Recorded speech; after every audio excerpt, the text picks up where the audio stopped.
Hello, welcome to Little Thompson Observatory in Berthoud, Colorado. My name is Brian Kyle. I'm a volunteer up here and I am coming to you live. We're going to try something new. So this is a virtual public star night. We normally do these on the third Friday of every month, and we're in our 21st year of being open. But this year has been obviously very different. So we've been working on being able to broadcast. We've got a new camera for the telescope, and we're excited about it. We've done a couple experiments. We've done a live stream. We've done a few groups, but this is our first star night. So we've got John Ensworth here to talk to us about Axions, and then the weather, we're partly cloudy right now, so we'll see if we can kind of find some holes in the cloud, and we'll use the 24-inch to broadcast some live views if we can. We are completely volunteer operated observatory, and we survive on your donations. So our website is www.starkids.org. And in there you can find how to donate via our PayPal account, because all the technology that we need to do this is not free. So we would appreciate any donations from you guys. So now I'm going to turn it over to John and have him tell you about Axions. Axions. Welcome everyone, thank you for coming. You're also a volunteer at the Little Thompson Observatory and my other credentials are on the screen there. But what we are going to talk about are axions, which you may never have heard of. We've talked loop quantum gravity here, we've talked about string theory, and these are theoretical approaches to solving really big questions in physics. Axions are also theoretical to answer a pretty big set of questions in physics. That may be as big as the nature of reality itself, but this is a good contender for a component of that.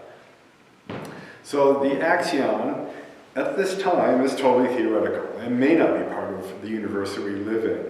What we need is measurements, and at the end I'll show you the different experiments and the approaches that scientists are taking to see if these things really exist.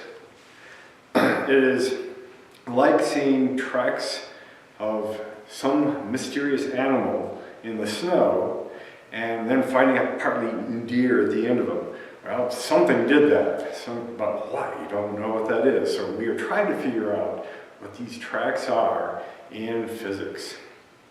So the axion, if it exists, would be very much like a photon, but it would have a very, very tiny mass. Photons are massless. If it's there, it'd be 200 billionth of an electron's weight. And that's one of the lightest particles. So this thing would be very tiny, but if you have mass, you have other interesting properties automatically. So let's see why it was created. Why do we even need some new particle? We have a lot of them out there. In the standard model, you can make a nice big chart of all the particles that are there, and it seems to be happily filled in. Now, of course, we don't know what dark matter is, and that makes up almost a quarter of the energy balance of the universe. Dark energy is a larger chunk of mystery beyond that. But there is something here, there's some tracks that we're following. So it started with how interactions happen in the nucleus of the atom. This is where the strong nuclear force dominates. We have four forces.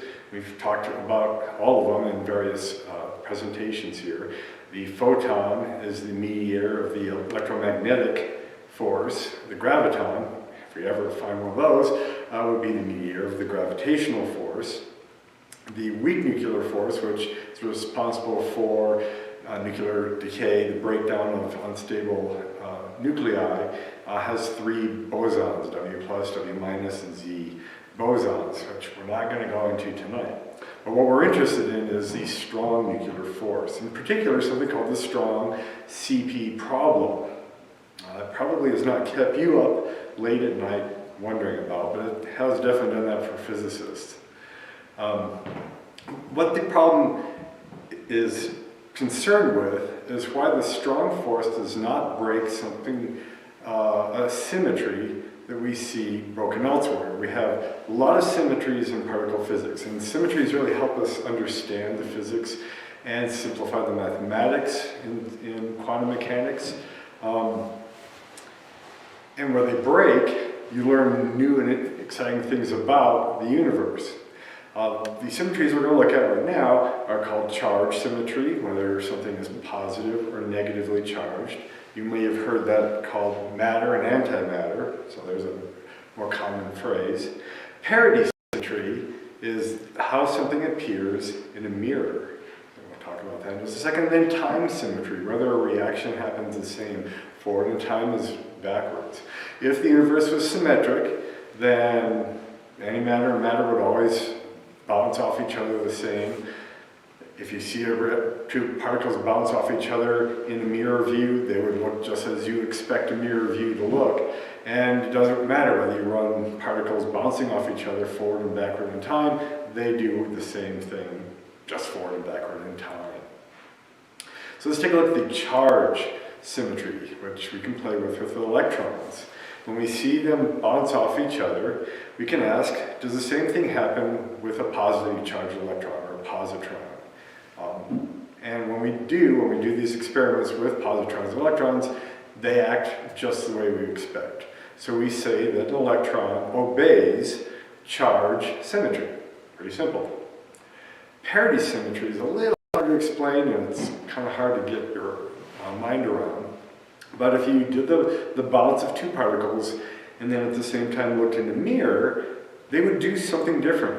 They would go the wrong direction, or they'd do it upwards instead of downwards. And that doesn't make sense to our big, not quantum mechanical brains, but we do see these parity symmetries break. So the top two clocks there on your screen are obeying parity symmetry. So you see the hour hand moving from 12 to 3. We look in the mirror on the right, and it's going from 12 to 3, but the numbers are backwards and the motion of the hand is backwards, and that makes your brain happy. You're comfortable with that. The bottom is an example of parity symmetry breaking. So there goes the 12 to the 3. We go into the mirror view. The numbers are obviously mirror opposite, but oh my goodness, the hour hand is still going in that same direction. And so there are subatomic processes that do break parity symmetry. And that's pretty interesting. So it was assumed, as quantum mechanics was born out of the 20s and 30s, that physics had to be symmetric. All these particles had to do what you would naturally expect. Why not? And so nobody really questioned it. That just leads to a beautiful natural universe. But in the 1950s, physicists started to realize, and maybe they were running out of things to do in the office, no one had really looked at this to see if these symmetries held up. And the ones we're most interested in are charge and parity in this talk tonight. And what they found when they really did careful experiments is the nuclear weak force did not obey these symmetries. It violates them. It doesn't do what our intuition says.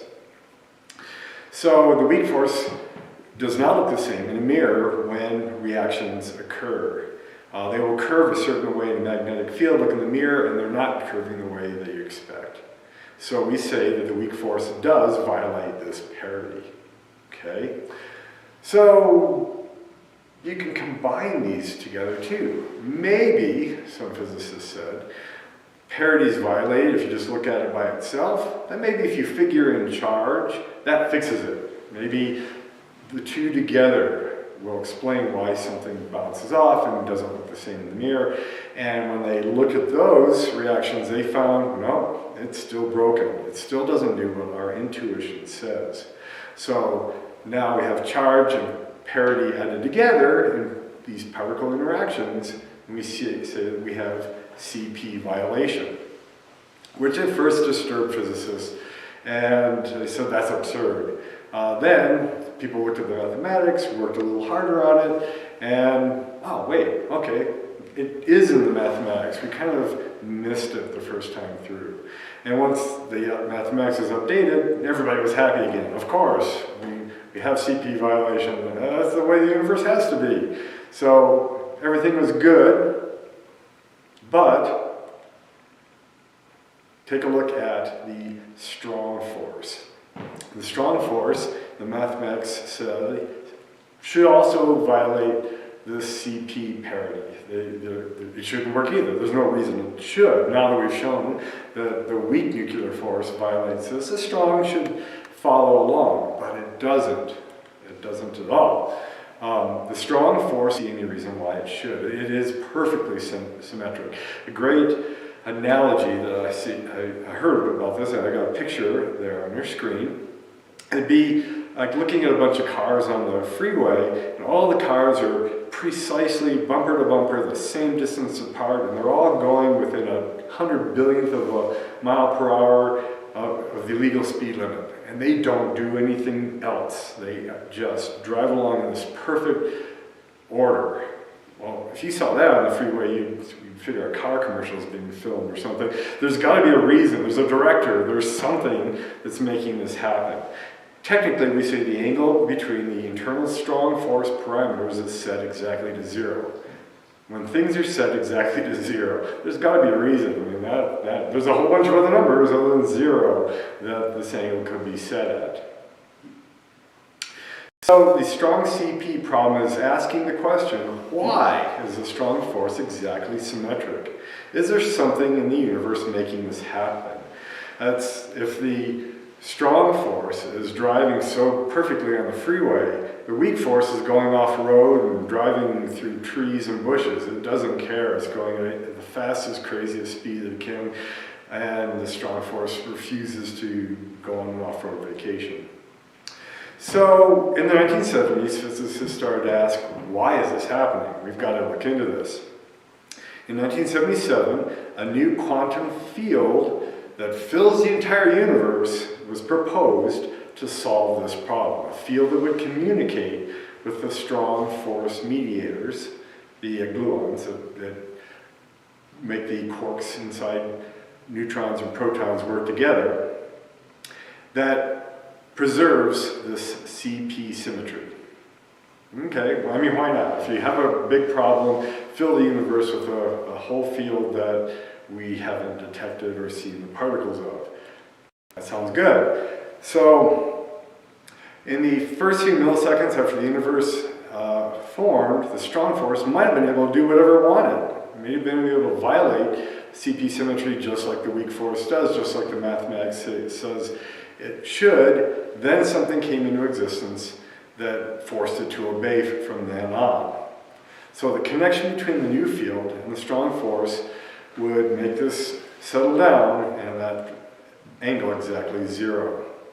So the axion, well, it wasn't named yet, but the axion was proposed in the same way that the Higgs field was proposed. Remember, the Higgs field is another field, hypothetical for a very long time, fills the whole universe, and explains why the photons don't have mass, but other particles do. So they worked on that for many decades. In 2015, the Higgs particle, the particle associated with the field, we have a particle, you have a field. You have a field, if you excite a part of the field, you get a particle. So they go hand in hand. The Higgs particle was discovered at CERN. Big victory, lots of Nobel Prize happiness, and so there is precedent for proposing the axion field. So this field would create a particle that we could potentially discover. The persons, I'm going to get these pronunciations wrong, I'm sorry. I think it's Peche and Quinn, came up with this field, but they forgot to name the particle. They did all the mathematics, they had this little mathematical term for this field, and published their paper. But again, if you have a field, it can create a particle. lost my clicker. There you go. Okay, no problem. So Frank Wilczek, who at the time was working with quarks and how they interact, stumbled upon their research. And he realized they hadn't named the particle. And he named it himself and put it in his own paper. So, if you scoop somebody else, you scoop somebody else. So you now have a proposed axion field and axion particle. He actually came up with the name axion when he was grocery shopping, and he was going down the detergent aisle, and I think axion is still a product you can go buy, so you can discover axions at King Soopers. He saw this axion detergent and said, boy, this would clean up a lot of problems in quantum physics. So I like the name axion, it sounds technical. And so he grabbed it. I guess there was no trademarking in quantum physics and detergent products, I'm not sure, but he went with it.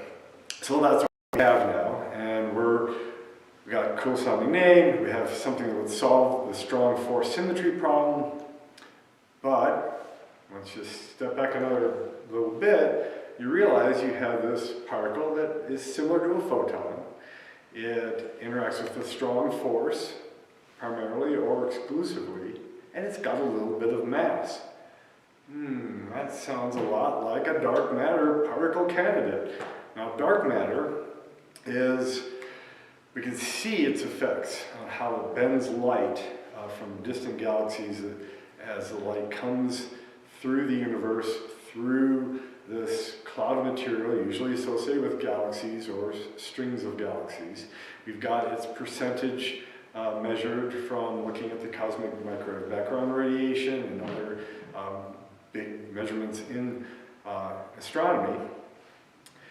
So we know that whatever this dark matter particle is, it doesn't interact with light. Light goes right through it. It acts like cool matter. It's not getting its mass from going very quickly. It has enough mass itself. So there's, I don't have a picture of this, but there's the bullet galaxy collision. It's two galaxies that have gone through each other, and all the gas, dust, and stars have slowed each other down and interacted.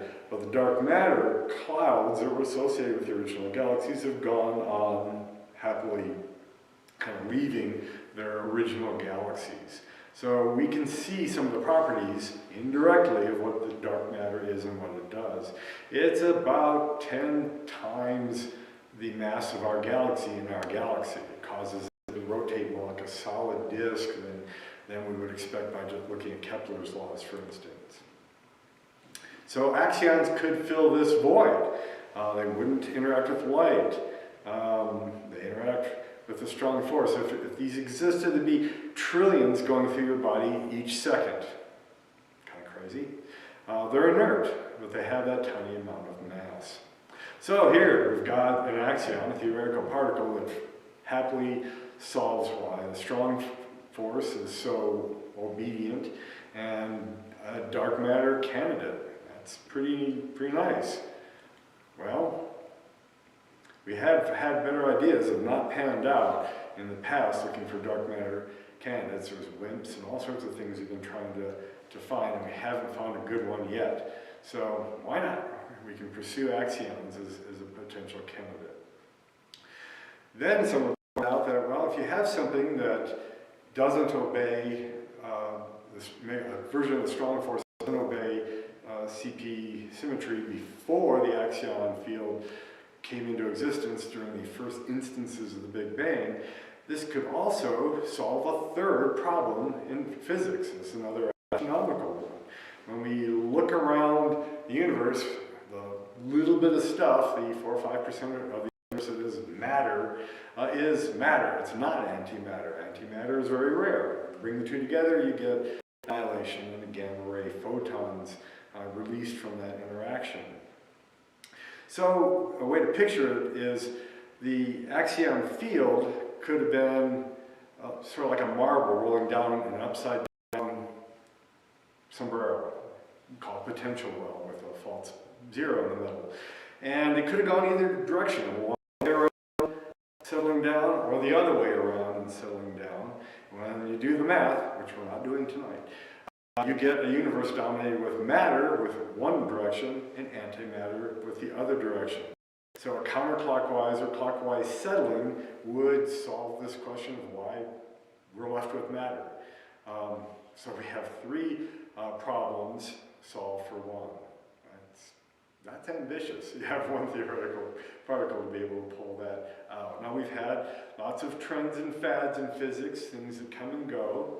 String theory has ridden up and down in popularity and promise over the decades. As best I know, right now they're kind of in a stuck place and not making a lot of progress that I've heard of. So that happens. Physics goes in fits and starts.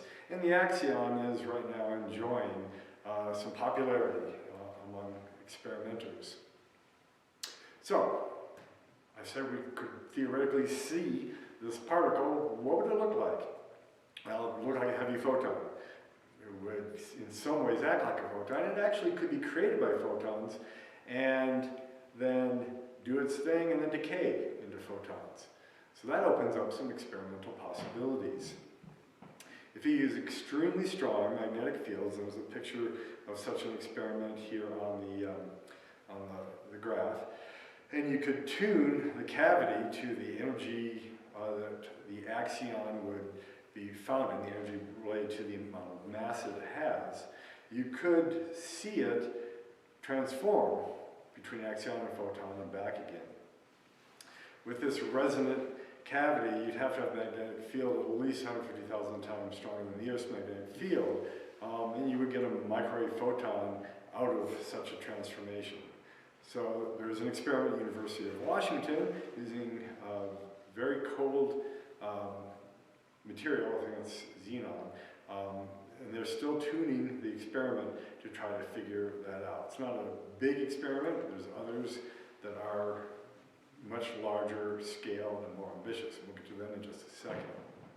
Another way would be to have light turn into axions, and the axion doesn't interact with matter, so that white plate there is a wall. You just have the axion go through the wall, and then the axion encounters a strong magnetic field, that's the red and blue U shape there, and the magnetic field induces it to turn back into a photon, and then gets picked up by your photo detector at the end of the experiment. So those are being pursued also, that you get a wall and a strong magnetic field and wait for light to do its thing on one side, and then you can get a photon out the other side that you can actually measure. It's interesting. So the xenon experiment is one that has, there's a picture of it, that announced some results in July 2020. They have a chill tank of the element xenon. They have 3 metric tons of it, which is about the size of a hot tub. Xenon is very heavy. And they are looking for dark matter slamming into these xenon atoms. It's just a big pile of quiet matter, and you wait for something to ring or emit a little energy. This is stored in an underground mine. They did consider liquid argon at first, but xenon is better and more inexpensive. So far, the dark matter doesn't feel the electromagnetic force, the strong or weak force. We would have seen that directly, and so far nothing has come out of these experiments conclusively. A particle would come in, bump into this nucleus, release a photon, and you just have to wait. And there's other things that can come into the experiment, bump into xenon nucleus and release energy, so you have to then start filtering all those things out. It's very particular, very exacting measurements, and again, so far nothing has come out as a strong signal that could be one of those. So another problem with looking for dark matter in this way is that dark matter might only interact through gravity, and these experiments would see nothing then. Gravity is just way too weak for that. And that takes us back to the WIMP, the weakly interacting massive particle that I mentioned before. So the next experiment is going to try to up the ante by getting more xenon, go up to a multi-ton sample of stuff that you're going to be staring at. The xenon experiment team looks at the range of about 10 to 200 giga-electron volts. This is 1 giga-electron volt is the mass of an electron, so they're actually only sensitive to things that are much larger than what we expect from the axion particle. So that's what they're trying, and right now they don't have the sensitivity or the range to pull out this theoretical, really light photon-like particle. But they're going to try to expand it to that. As I said before, we know dark matter is cold. It's not moving at relativistic speeds. Its mass has to come from mass that it has and not from its velocity. So in that case, we could expect a dark matter wind at the Earth. This is similar to the ether experiments, Michelson-Morley experiments back, I think, in the 1800s, that they were trying to pick up this ether flowing through the Earth more one time of the year than another time of the year, a certain time of the day, another time of the day, all assuming that there's some current going through the local part of space around the solar system that could be detected as an increase of collision or a decrease of this current. And so with dark matter particles, you get an increase or decrease at different times a day.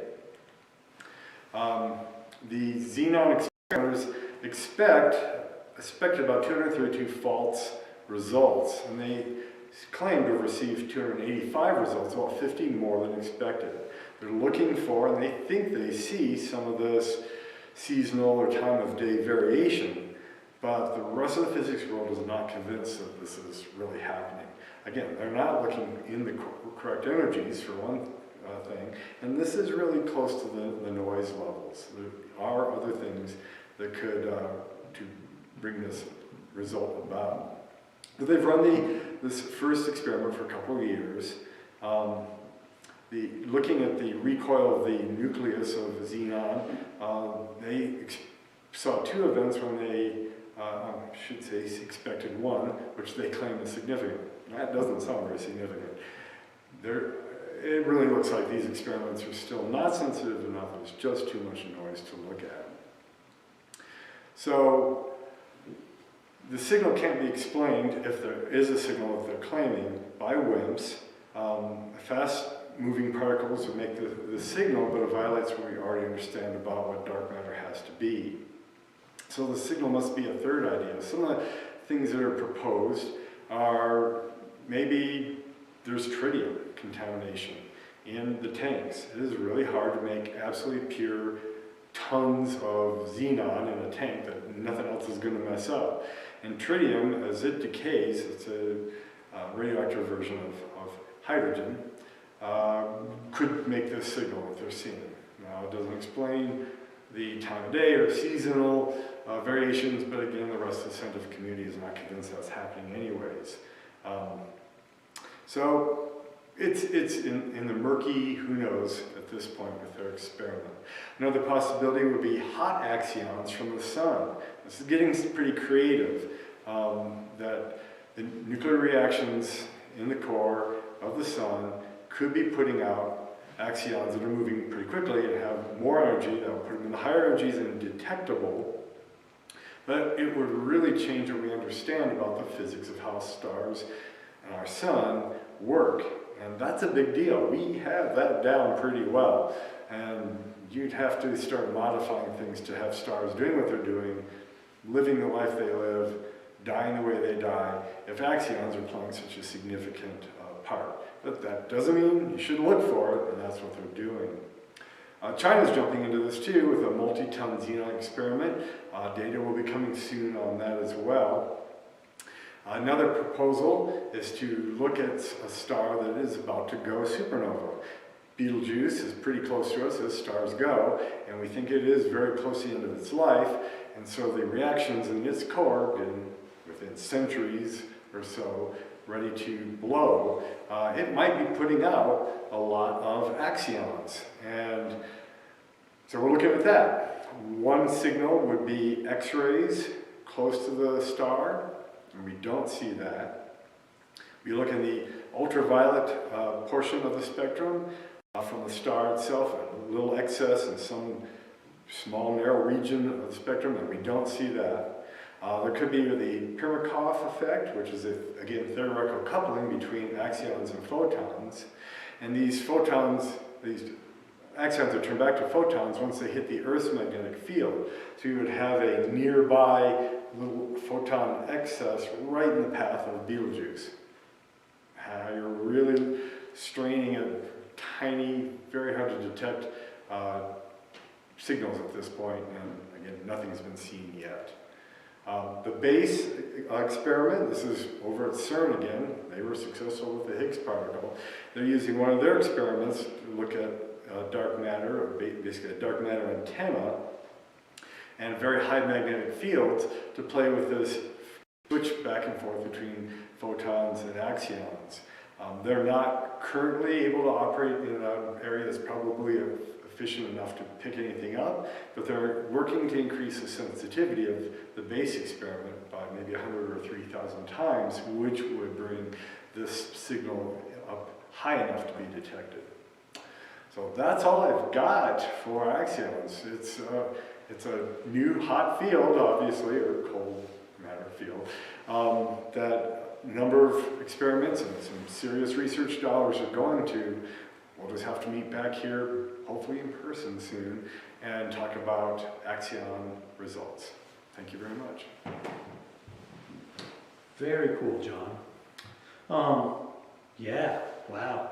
Tons of experiments for it. I hope they can get past that noise. Yes. All right.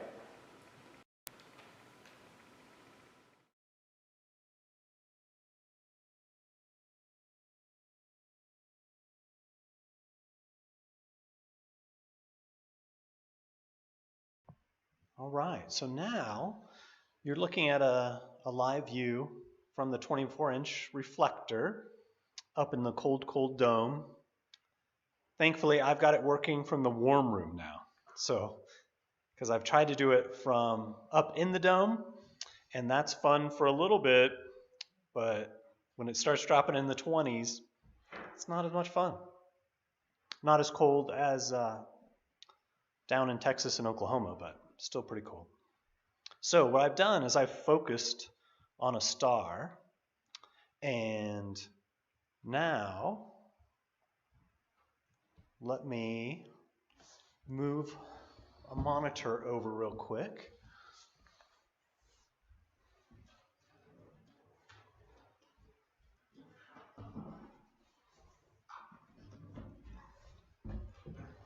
So I can see what I'm doing.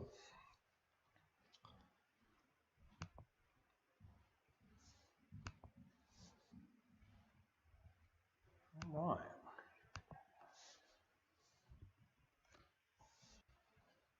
All right, so we focused on a star. So now let's switch over and see if we can go find something.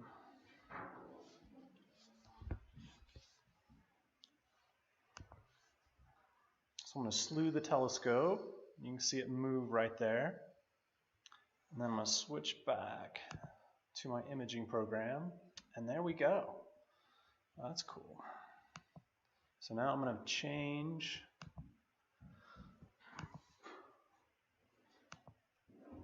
my profile here. So this telescope has a huge light gathering ability. And so we've got to dial it back a lot.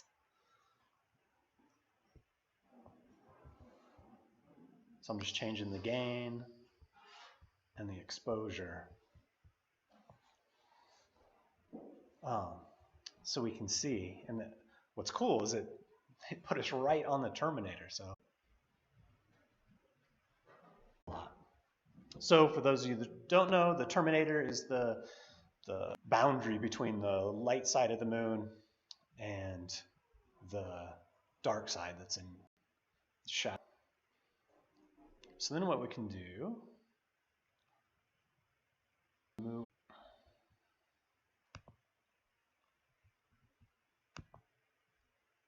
see what that does. Oh yeah. So that gives you a sense of how zoomed up we are. I mean, this would be, take up multi-monitors to get it all viewed in. And you can see overlapping craters down here, which is super cool. I don't know if you can, the YouTube picks it up, but you can see the atmosphere, that shimmering, that kind of shakingness along here. So that's because we're looking up through the atmosphere. And so that kind of acts like, looking through water. The air kind of acts like that. So we're just to the west of or east of the Rocky Mountains. And so the air comes off there and gets jumbled up a lot.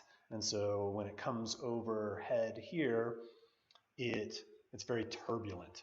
And so we see that as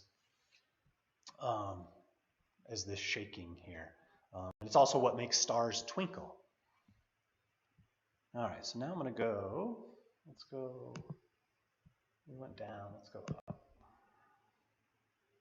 I'll do that twice. See what that does. All right, cool.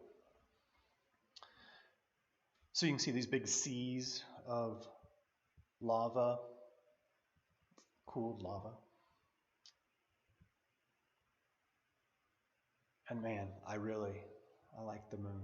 That's super cool. And you see rays coming out from a large impact crater up there.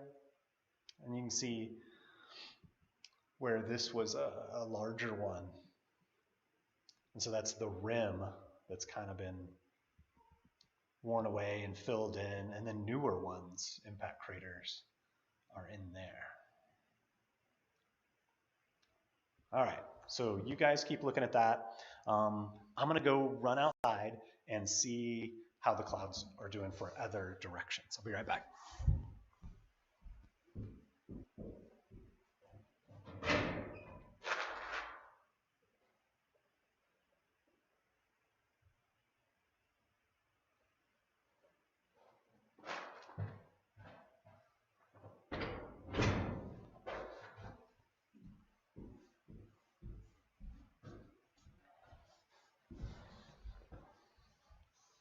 Yeah, they're pretty scattered, so we'll just try things. Who knows?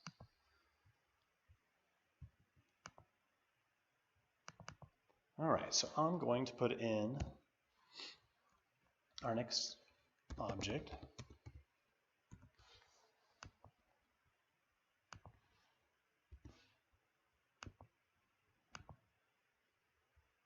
Okay, so now I'm going to slew to it. So I am able to control the telescope great from down in the warm room. However, our dome is not currently automated.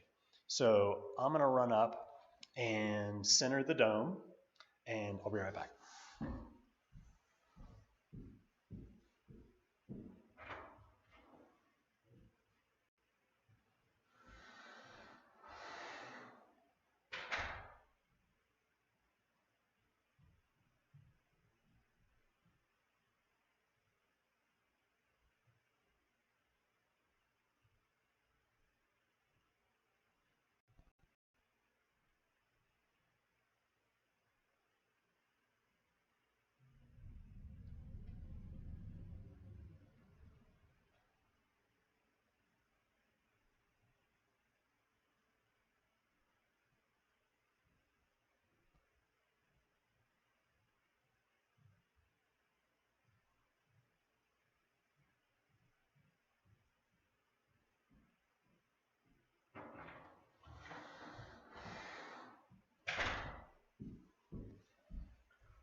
All right, I'm back.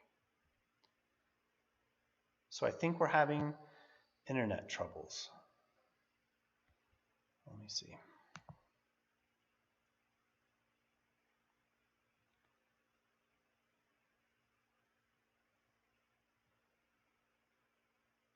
Yeah.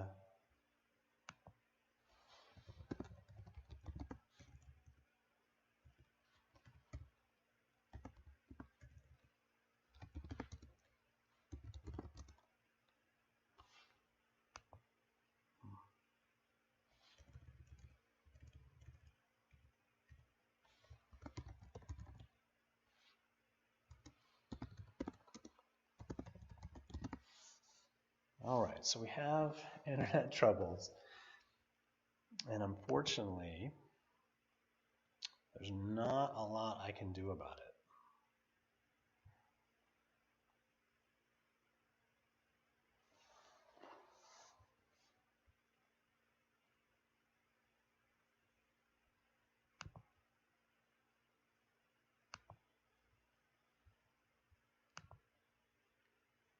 Because there's nobody to call after hours for our internet provider. And we're working on getting another one up.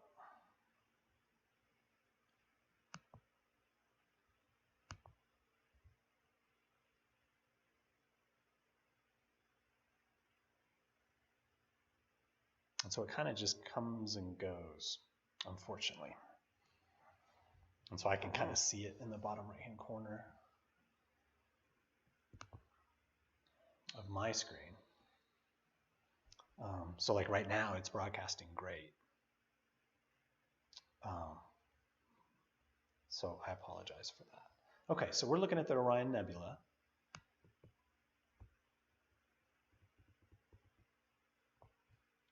And so I'm going to adjust the histogram settings here in the program.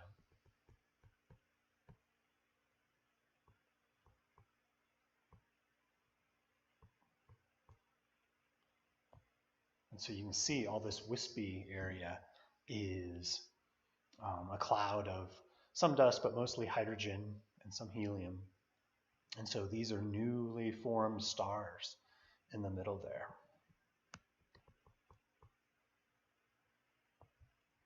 So I can just bring out detail. And so this is a live image. What we're doing is we're stacking them. And so down in the bottom right-hand corner, you can see we're just continuously taking more images.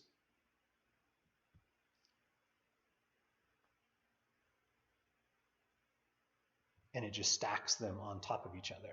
And then these settings are what kind of control, what the brightest things you can see are.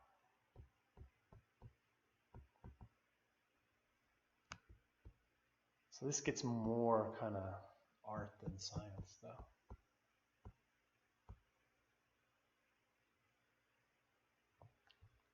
And so this is huge. We're zoomed in on the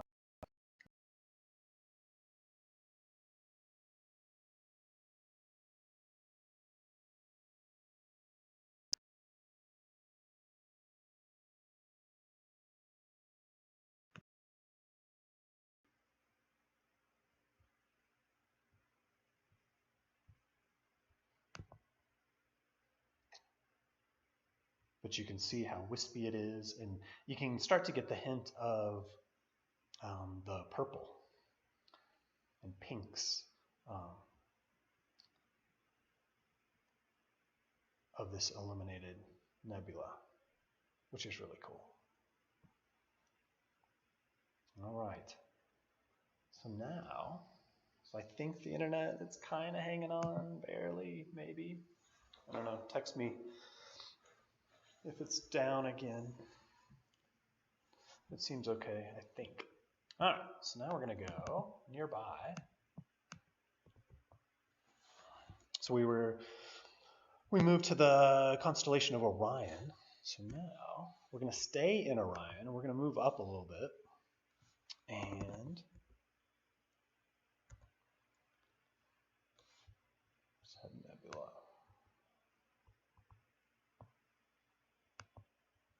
All right, do a find.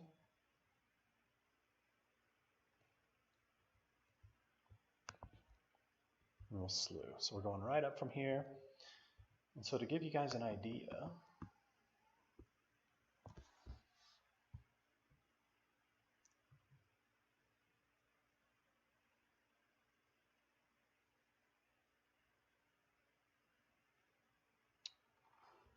people are texting me.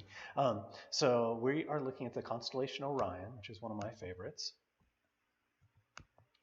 That's a lot of stars. And so you can see it. It's kind of in the south right now. And it has 3 stars going across right there, and that's his belt. And then coming down from that center belt star is his sword. And so we were looking right in his sword. So it looks like it's a star, but really it was that nebula. So now we're going to go up to the left belt star. Check that out. All right, so let me reset this.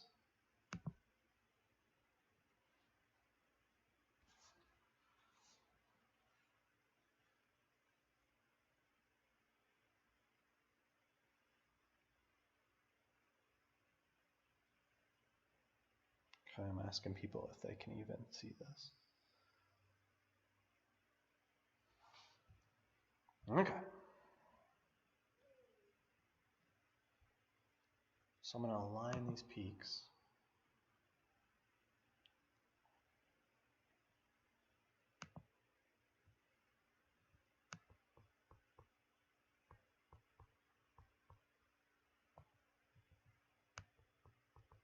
And we are looking through some clouds also, which does not help with these faint objects.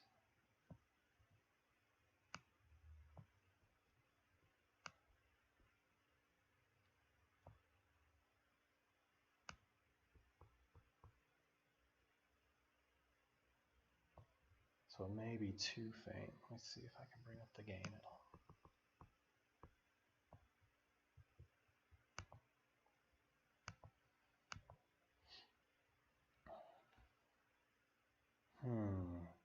Yeah, that's disappointing that the video's stuck.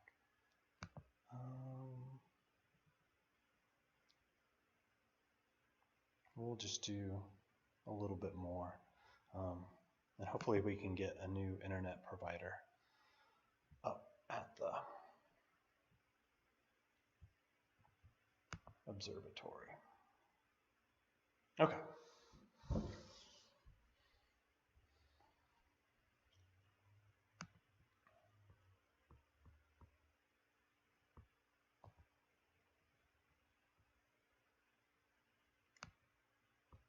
So normally when you take a picture with just your camera, this whole entire histogram would be filled.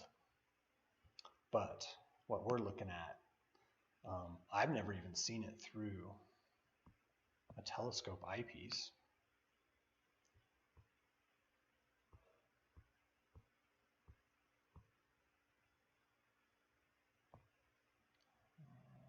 Let me see here.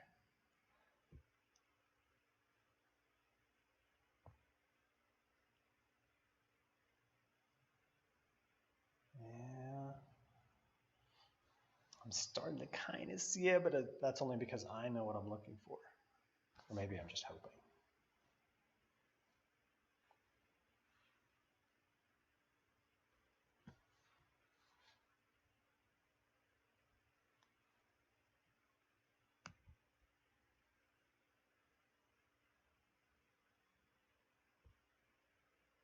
Okay. I think it's going to be too cloudy for that object.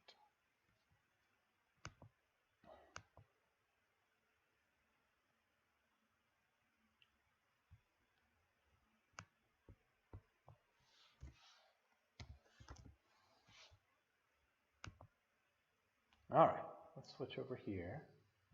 I'll slew it.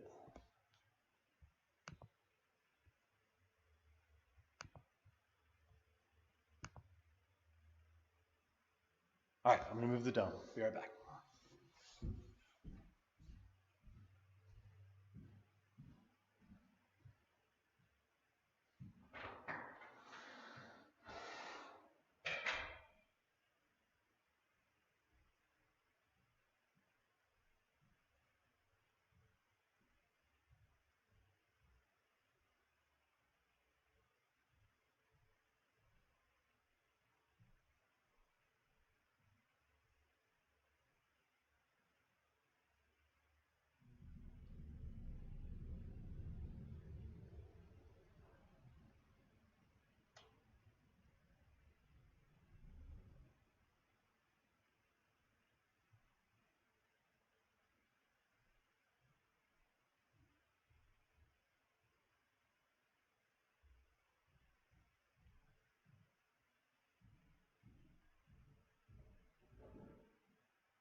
So now what we're looking at is the Pleiades.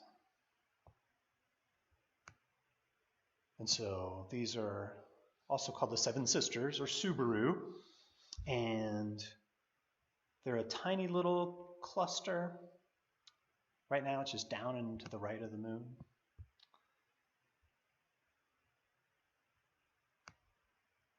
So let's see what we can do with this.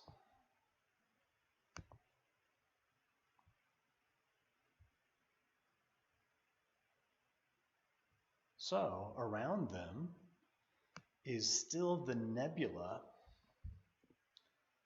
that formed them, just like that Orion Nebula we looked at. But it's much fainter because these stars are older and they've blown away that cloud of gas that they formed in.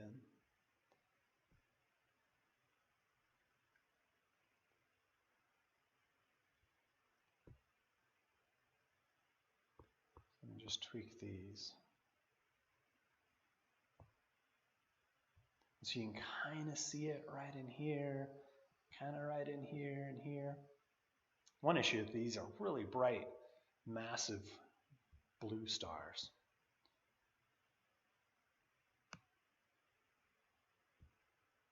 Whereas what we're looking for is really faint. This cross pattern is formed from the telescope has a secondary mirror at the far end of the telescope, and it's got these bars that support it, and so they make this little pattern. So if we were using a refractor, which is kind of like a spyglass type telescope, it wouldn't have that because there's nothing impeding the objective.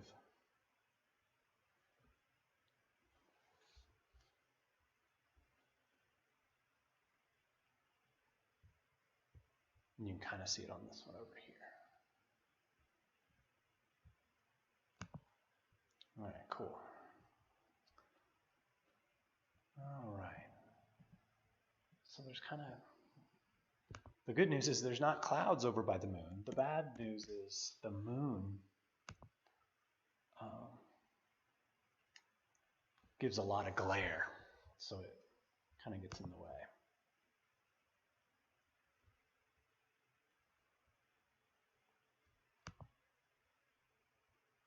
All right, so we're going to go to a new object. I'm going to go move the dome again. I'll be right back.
All right, so we got that moved.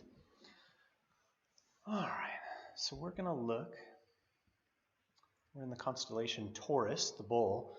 You can kind of see its horns right there, there.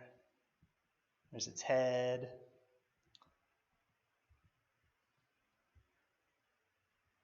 And so now we're going to go to another object. This is another super faint one.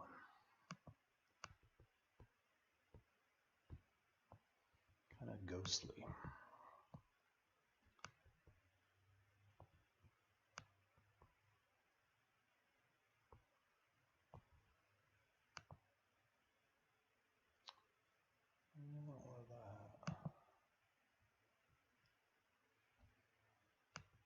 So I'm just adjusting the histogram here, trying to get it to be brighter for us, more contrast.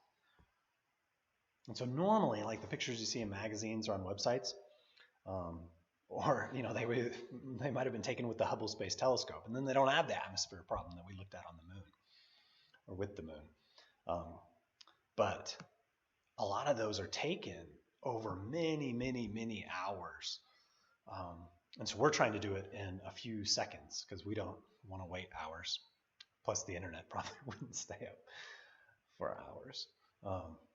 So what we're looking at is a large star, maybe one of those massive blue ones, and it's exploded. And it exploded in, I think it was like 1050, year 1050. And we know that because Chinese scientists or astronomers at the time, they wrote it down.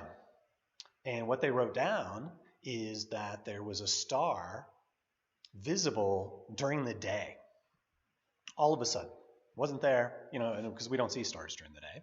It's too bright. But this one was so bright that they could see it during the day. So they wrote it down because that's kind of amazing.